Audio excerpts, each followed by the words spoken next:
আপনারা দেখছেন এসবি টিভির বিশেষ সংবাদ। রাশিয়ার সঙ্গে যুদ্ধ বন্ধে চুক্তি করতে আগ্রহী ইউক্রেনের প্রেসিডেন্ট, বলেছেন যুক্তরাষ্ট্রের নবনির্বাচিত প্রেসিডেন্ট ডোনাল্ড ট্রাম্প।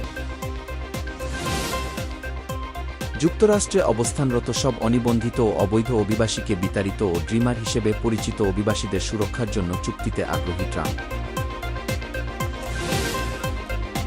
ক্ষমতাচ্যুত প্রেসিডেন্ট আসাদের জবাবদিহি ও দেশ পুনর্গঠনের ঐতিহাসিক সুযোগ বলে উল্লেখ করেছেন মার্কিন প্রেসিডেন্ট বাইডেন।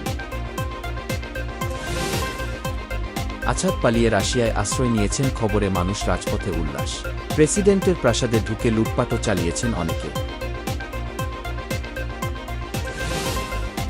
আছাদ পতনে ইসরায়েলি ট্যাঙ্ক সিরিয়ার সীমান্ত বেড়া অতিক্রম করেছে। গোলান মালভূমির বড় অংশ দখল করেছে ইসরায়েল। শম্ভু সীমানায় বিক্ষোভরত কৃষকদের রুখতে কাঁদানে গ্যাসের শেল বর্ষণ ও ব্যারিকেড। গ্যাসের শেলে অসুস্থ 6 জন কৃষক।